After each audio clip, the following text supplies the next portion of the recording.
Reid Carter didn't die all at once. It started the way most things do, quiet and slowly.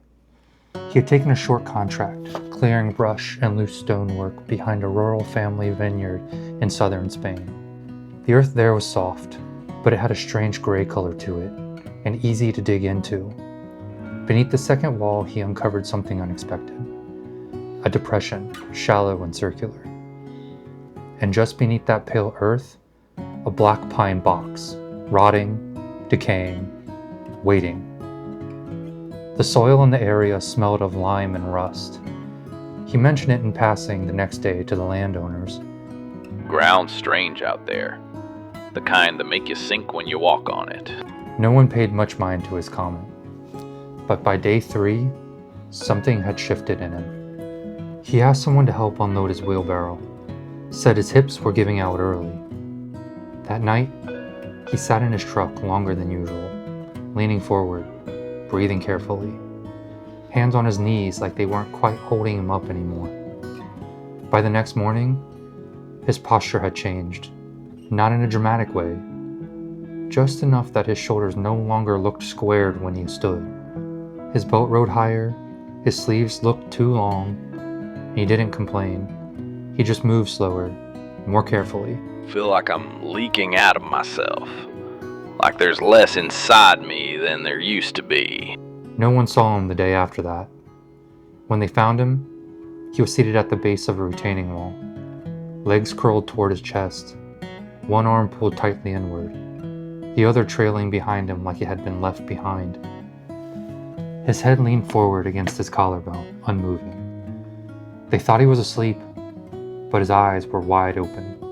Breathing was present, but faint, shallow, like the lungs were struggling against themselves. One boot had come off. The foot inside had not bled, not broken. It just slipped out. When they touched him, they felt it, a body that offered no structure. His limbs moved like something had already unspooled. The neck could no longer resist gravity. When lifted, he groaned, not from pain, but from the pressure. His final words, spoken in barely a whisper, were, I'm still in here. He died less than an hour later, not from trauma, not from infection, but from internal collapse. It had started slowly, and by the time anyone understood what they were witnessing, he was already disappearing. It was sickness. There's no gentler word for what took Reid Carter. He died of something progressive, consuming and final. But it didn't look like disease, not at first. There was no fever, no rash, no blood, only the slow collapse of posture. The way his limbs began to sag, the way his breathing grew shallow, not from weakness, but from a body forgetting how to hold itself together. It didn't spread the way we expected. It didn't announce itself. It waited in the dust, in the soil, in a patch of ground where bones had already once been buried, and then buried again, without record. He unearthed it, he inhaled it, and it began to steal from him. What happened to Reid is not a mystery. It was a pattern, and the thing that dissolved him didn't arrive from a distant place. It was already here, sleeping beneath our foundations, drifting with the dust, waiting for the warm, damp breath of life. It was Gravebend Sickness. The first known exposures occurred in the hills outside of Jaén, Spain. Unmarked terraces overgrown with scrub, the kind of land handed down between families for generations. Never formally mapped, never surveyed. It was all being cleared, soil was being moved, and what lay beneath it had not been touched for decades. There was no grave markers. Black pine caskets strewn about, and a soft layer of pale earth thick with calcium. The air was dry, but the dust clung to the lungs. Reid Carter worked without a respirator. He disturbed something, not quite living, but not quite dead either. A sleeping reservoir, buried in bone-rich soil. the kind left behind by mass internment, war, or famine, where decomposition has long since ceased and only the minerals remain. He breathed it in. That's all it took. The dust didn't burn. It didn't choke. There was no immediate reaction, just particles, microscopic and dry, clinging to the lining of his lungs like they belong there. And inside those particles, a pathogen, encased in calcium, inert, asleep, until the warmth of the alveoli woke it. The early signs are easy to miss. They present like straining, like a body fatigued from labor, or a spine stiff from bad sleep. And within 24 hours of exposure, a dull ache settles in the hips and knees. Stretching feels less effective, and the patients describe a strange sensation, like I'm sinking through myself. And by the second day, the ache becomes absent. There's no pain where the joints used to resist, only a looseness. Shoulders begin to slump. Steps become uneven. Standing upright takes conscious effort as posture deteriorates, but the muscles remain strong. The skeleton is no longer supporting them. At this stage, X-rays show subtle but unmistakable changes. Vertebrae begin to compress. The pelvis starts to curl inward. Ribs bow slightly under muscle tension. There are no fractures, no breaks, just bending. And by day 4, victims lose measurable height. The neck struggles to hold the head upright, and arms rest at unnatural angles. Clothing fits wrong, belts rise above the waistline, and sleeves hang lower. The internal shape of the person is changing. And by day 5, breathing becomes shallow as the rib cage loses form. Patients report a terrifying sensation. I can feel everything sagging, but I can't tell what's missing. Calcium levels in the blood spike, and muscle tremors begin. Organs remain intact, but the structure holding them collapses. There is no catastrophic moment, no seizure, no scream, no final gasp, just a quiet, gradual implosion. The final cause of death is often listed as respiratory failure, but that's only part of it. The lungs don't shut down. They're compressed, folded inward by the softening ribcage meant to protect them. Some victims pass from cardiac complications as calcium imbalance spirals. Others pass silently, unable to breathe deeply enough to call for help. Autopsies show no infection of the organs, no hemorrhage, no necrosis, only bones that have yielded, folded inward like they were never meant to last. Gravebacter relica is not a modern threat.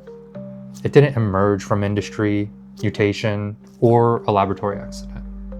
It came from the ground and from what we left in it. This bacterium thrives in ossuary conditions, soil-rich and decomposing bone, high calcium phosphate concentrations, low oxygen, and with little to no organic competition. In other words, grave pits, mass burials, forgotten cemeteries. Any place where human remains were laid too shallow or too many for time to consume completely. Gravebacter doesn't feed on flesh. It doesn't spread in water. It doesn't rot the skin or swell the gut. It lives in the bones of long dead, or in the sediment those bones became.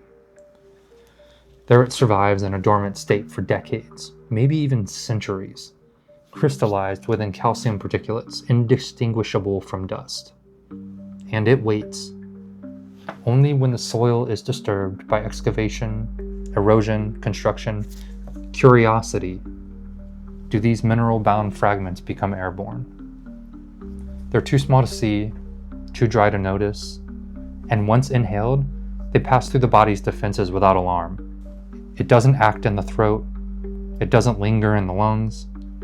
It waits for the bloodstream, and it rides the body's own cells to its destination. Gravebacter relica seeks only one thing: bone.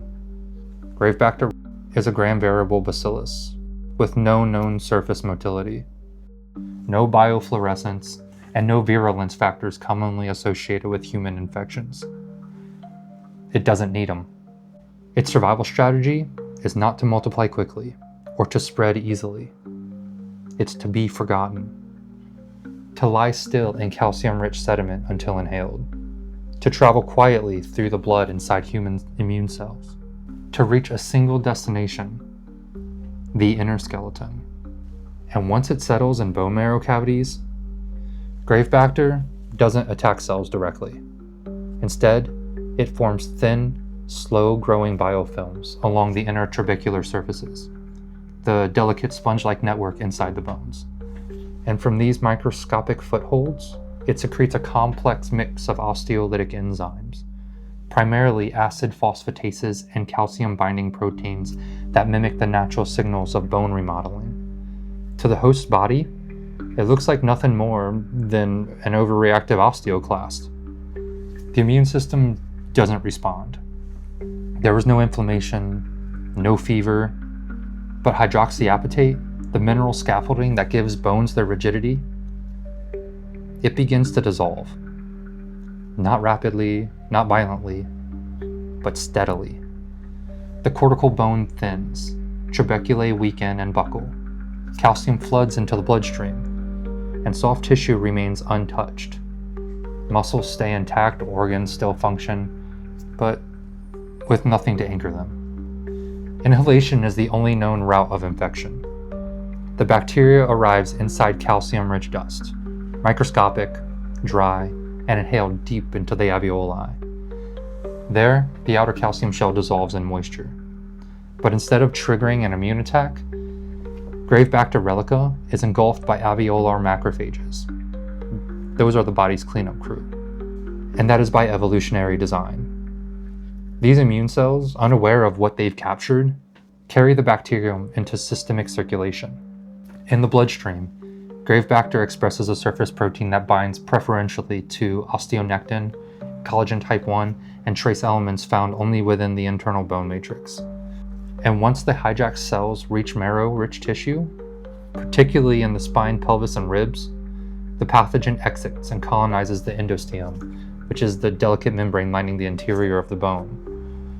Then it begins its work. Biofilms form silently along the trabecular surfaces. Acid phosphatases secrete a lowering local pH, and hydroxyapatite begins to dissolve. Calcium is leached directly into the bloodstream. The lattice begins to soften, the framework starts to sag. At no point does the body recognize this as an invasion.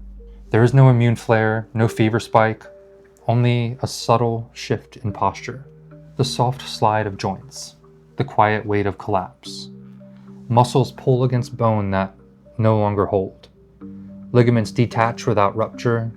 The sternum begins to curl inward. The spine compresses like wet cardboard, and eventually, the ribcage fails and the lungs are crushed. The mind is still present, but the shape is gone. There is no cure for Gravebacter relica, no antitoxin, no broad-spectrum therapy, and by the time symptoms appear, the framework has already begun to collapse. Prevention is the only defense. All known exposures have been linked to soil disturbances at unmarked burial sites, often ossuaries, shallow mass graves, or forgotten war cemeteries where decomposition halted before completion. In these zones, excavation is governed under emergency biosafety regulation. Class C protective equipment at a minimum is required in these zones. Full-face P100 or PAPR respirators are a must. Pressurized misting is used to suppress airborne particulates and lessen the risk of dust. HEPA-filtered air sampling every 2 meters of dig depth is also standard. If exposure is suspected, immediate decontamination is necessary. Suspected infections undergo thoracic imaging within 24 hours of exposure. Serum calcium testing every 12 hours for 3 days is required, and a 10-day isolation regardless of symptoms. Early use of intravenous bisphosphates and calcium stabilizers may delay progression, but there is no reversal. All victims must be cremated. Reburial poses a contamination risk. Unauthorized exhumation or grave looting is now a felony in several countries, but Enforcement is inconsistent, and ossuaries by nature are often unmarked. Known ossuary sites remain under quarantine. The official signage in these areas reads danger, unstable ground, but the locals know what it really means. Don't dig, don't breathe, and don't disturb what the earth has already claimed.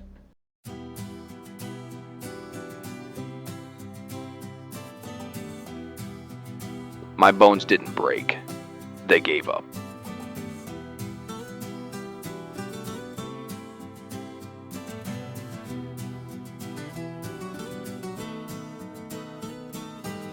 We'd like to think of ourselves as held together. A spine that stands, a chest that rises, a frame that listens when we ask it to move. But that's a belief, not a guarantee. Because structure is not a promise, it's an agreement. And Gravebacter relica is what happens when that agreement is quietly revoked. There's no tearing, no bleeding, just a soft groan when the ribs begin to bend. A head that no longer lifts, a body sinking into itself. And the worst part, you're awake for all of it. You remember how it felt to stand. You feel every inch that vanishes. You try to speak, but there's no leverage behind your breath. The shape you once had is still there for a while, then it folds. And all that's left is the outline of a person whose bones couldn't hold them anymore. I'm Archivist Nixon. This file was closed and forgotten, but the dust is still out there, and the ground still remembers what we left in it. So breathe carefully when around the long dead, and hope the shape beneath your skin remembers you tomorrow.